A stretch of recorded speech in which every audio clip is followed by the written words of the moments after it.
Hello, my name is Mathias and welcome to the FPL Scope. Today I'm going to reveal my GW1 squad, but before I do, I want to tell you a little bit about what you can expect from the FPL Scope this season going forward. So yeah, let's just go right ahead to what we do on Mondays usually, which is the weekend walkthrough. So basically what the weekend walkthrough is that we look back at the past weekend's Premier League matches from an FPL perspective. So we're going to take a look at all the matches that were played and we're going to discuss some numbers. We're going to discuss some standout players, how some teams are progressing or looking, or lineups and stuff. Basically just recapping what we saw from the weekend. So that is the Monday, but on the Tuesdays, you will usually get an update for the zombie team that I have made and I'm going to continue to present throughout the season. So basically a zombie squad is when you select the squad for Game Week 1 that is going to last you the whole season. So we're going to check back in on this zombie squad pretty regularly. Probably not every week, but probably at least like every 2 weeks or every 3 weeks or something. And other Tuesdays, maybe I get burnt out and maybe I take a Tuesday off because I'm going to have a lot more videos upcoming throughout the week. But sometimes I might just look at differentials for FPL. Sometimes I might have some other big thing to discuss from FPL. Maybe I have a different idea at some point during the season. So Tuesdays are kind of like a wildcard-ish sort of day, but mostly it's going to be the zombie squad and looking at how the zombie squad progresses throughout the season. I think it's going to be pretty interesting with different fonts and stuff. It's a pretty fun video idea, I guess. But speaking of wildcard, on Wednesdays, we have what I like to call the weekly wildcard draft. So basically it's the Wednesday weekly wildcard draft. We're collecting W's on this channel. But anyways, the weekly wildcard draft is something that I'm going to do from Game Week 2 until Game Week 38, where I basically just select what I would pick as my team if I had a wildcard that week. So I know other content creators usually save those types of videos for when the wildcard is actually usually in play, like the typical game weeks where we all wildcard. But I'm going to do it every single week. So you have, whether you're starting Game Week 1 or you're starting Game Week 2, or you use your wildcard in Game Week 2 or Game Week 6 or Game Week 9 or whatever, you have a wildcard suggestion for me, which is basically going to be the best team going forward in FPL for the next 4 to 5 game weeks, because that's usually the perspective we're looking at. So that's pretty much what we have on Wednesdays. But then on Thursdays, I'm going to move a little bit further up on your screen because I'm going to be joined by Kevin. So on Thursdays, I get to talk to Kevin about the upcoming game week. I'm going to talk about his plans. I'm going to talk about the scores from the best manager of the week in the league and look at potential plans for the best manager of the FPL Scope League for the week. And I'm also going to talk to Kevin about loads of other different stuff. So Kevin, what are you going to say when we have the podcast next week? And don't say anything controversial because I'm just going to cut it away from this promo.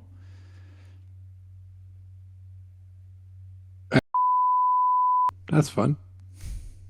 Fair enough.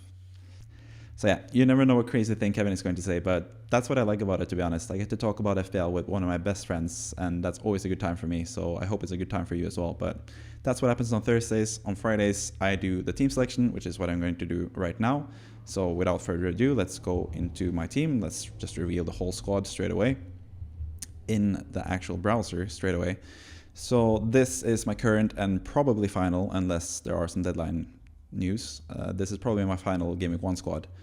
And so as you can see, there are a lot of template picks, but there are a lot of differentials there as well. So I think it's a pretty fun squad for all of you. But I'm going to go, what I usually do on the weekly wildcard draft is that I go for an order of the most important player until the least important player. So I'm going to try to do that right now. So for me, the most important player is the main man himself, Haaland. He is my captain. Don't really think I'm going to change the captaincy either. Some people are thinking about Saka as captain. I might consider it, but probably not. But Haaland, definite guy in my squad. No qualms about it. Speaking of Saka, he is the second best pick for me in the squad, or the second most secure player in the squad for me. You can basically count Haaland, Saka, Gvardiol, Estupinian, and Rashford. They are pretty much nailed in every single squad that I do. And Salah now as well. I've talked so much about Salah and how he is a really good option for Game Week 1 and Game Week 2, and then potentially selling him in Game Week 3. So he's pretty much nailed in my team as well. So Haaland, Saka, Gvardiol, Estupinian, Rashford, and Salah. Most of those guys are template picks as well for a reason. I think Rashford is slightly better than Bruno Fernandes. I've talked about this at length in other videos as well. I think he's just the focal point for Man United. He had better numbers in general than Fernandes last season, even though Fernandes underperformed his numbers and he has penalties and all that stuff. I really like Fernandes, but Rashford is the better pick in my view. Gvardiol as well. Nailed Arsenal defender for 5.0 who's likely to score a couple goals or 5 potentially this season. fantastic value. And then Estepinian, 5.0 Brighton defender who's going to attack, and potentially get some clean sheets and just be an amazing player as well. And also, another player that is pretty much secure in my team is Destiny Udogie on the bench, because he rotates really well with Estepinian. So every time Estepinian has a difficult game, Udogie has a really good game. So that's why that's a perfect combination for me. For only, 9.5, you get like a perfect combination of defenders. So I really like that. But yeah, moving on to Salah, which is kind of like the big talking point of everything. Mostly it's because of the Game Week 2 captaincy, but also because of the Game Week 3 flexibility you get from Salah. Because I hear people say that like Salah is 12.5, so isn't close to any other, the price bracket, like it's not close to any other player in midfield. So that's like a downside, but I don't get that at all. Because previously I've heard people make the argument that when you have the most expensive player, you can get everyone you want and you get money in the bank to spare as well. So that's obviously a plus. Like there's no negative in having Salah, because you get points from Salah and returns from Salah in the 2 games you have, and then you get money for Salah when you sell him in Game Week 3 most likely. So I think Salah is fantastic, not only for the Game Week 2 captaincy against Bournemouth at home when Haaland has Newcastle, which is one of the best defensive teams in the league, but also because it gives you that much flexibility in Game Week 3. So pretty much, if you've seen like the last week what has happened in FPL in terms of injuries to Nkunku and Jesus, Kane potentially leaving, players potentially joining the clubs, Paqueta might join Man City. There's so much stuff that could happen the next 2 weeks, so from Game Week 1 until Game Week 3. So having like a mini, sort of smaller mini wildcard-ish by selling Salah in Game Week 3 and having so much money to spend all over the pitch, whether it's defense, midfield, or attack, as a forward, that's really appealing to me when we have more information, both about like transfers and stuff, but also about how the teams perform in the first 2 game weeks. So we'll have so much more information, and then you have 4 million in the bank. If you go from, for example, Salah to Fernandes, let's say Salah and Fernandes match each other when it comes to points, you'll have 4 million to use in the bank,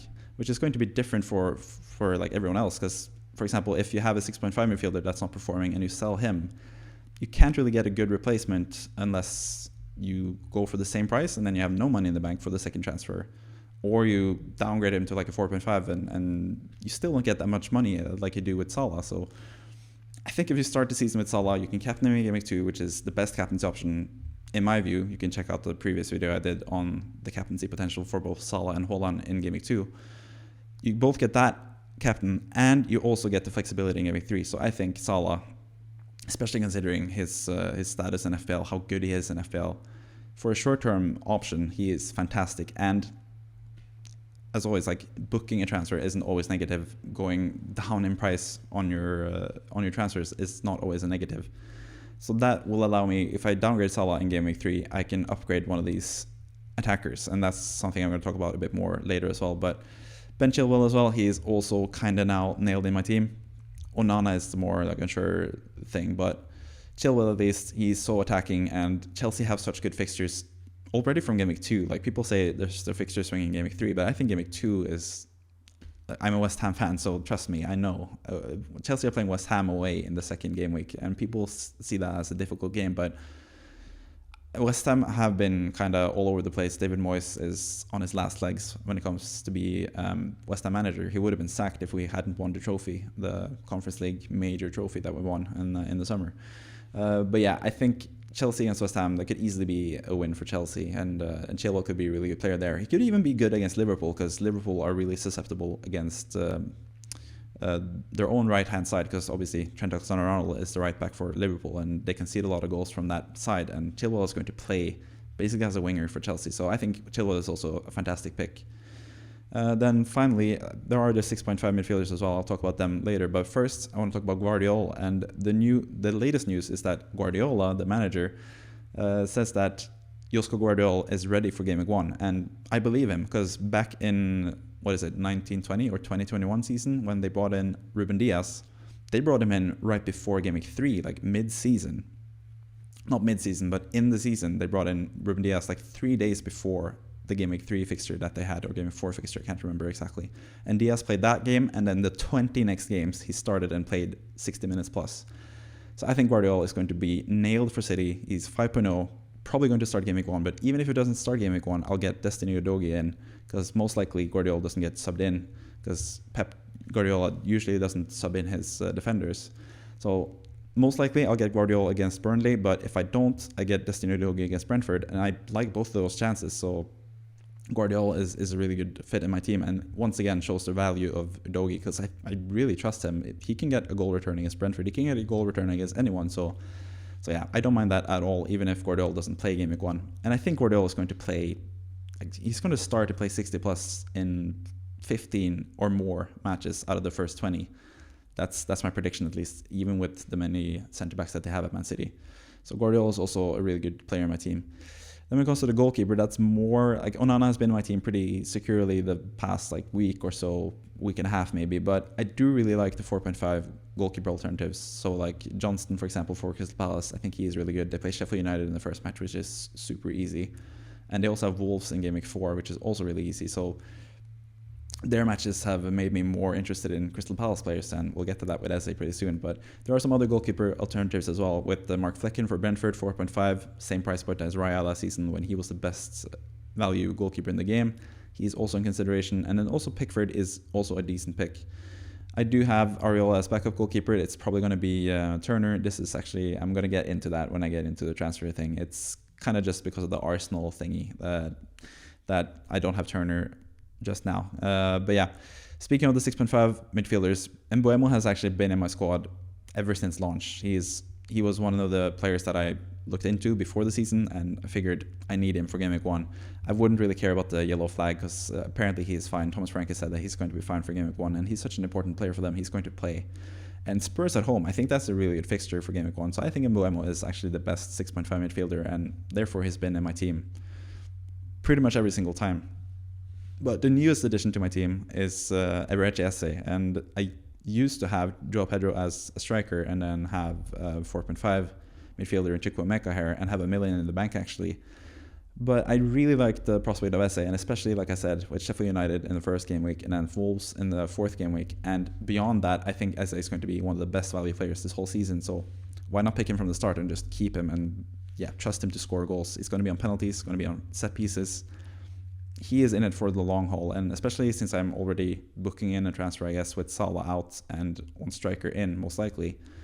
It's nice to just have those players that you can depend on, that are the talisman for the team. They can always score goals, whether they play against Sheffield United or they play against Man United. They have a decent chance of scoring, so that's why I like Esse. So that's pretty much the whole squad. I have the 4.5 forwards in on the bench, and one of these guys is going to be upgraded once I sell Salah, most likely.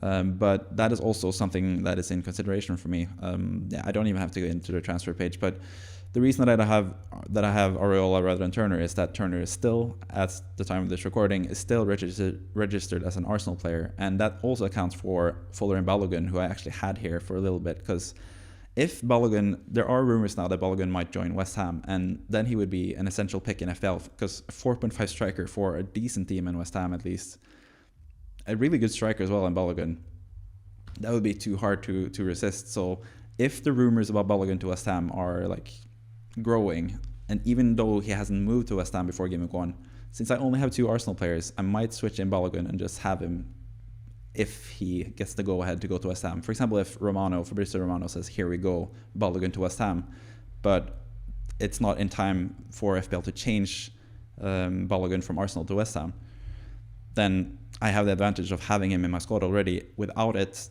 ruining my chances of getting someone like Gabriel Jesus in as a striker for Mubama when I sell Salah in Game Week 3. So if you can understand that, that's a bit complicated, but yeah, I think that could leave me with some flexibility. But other than that, I might get Turner.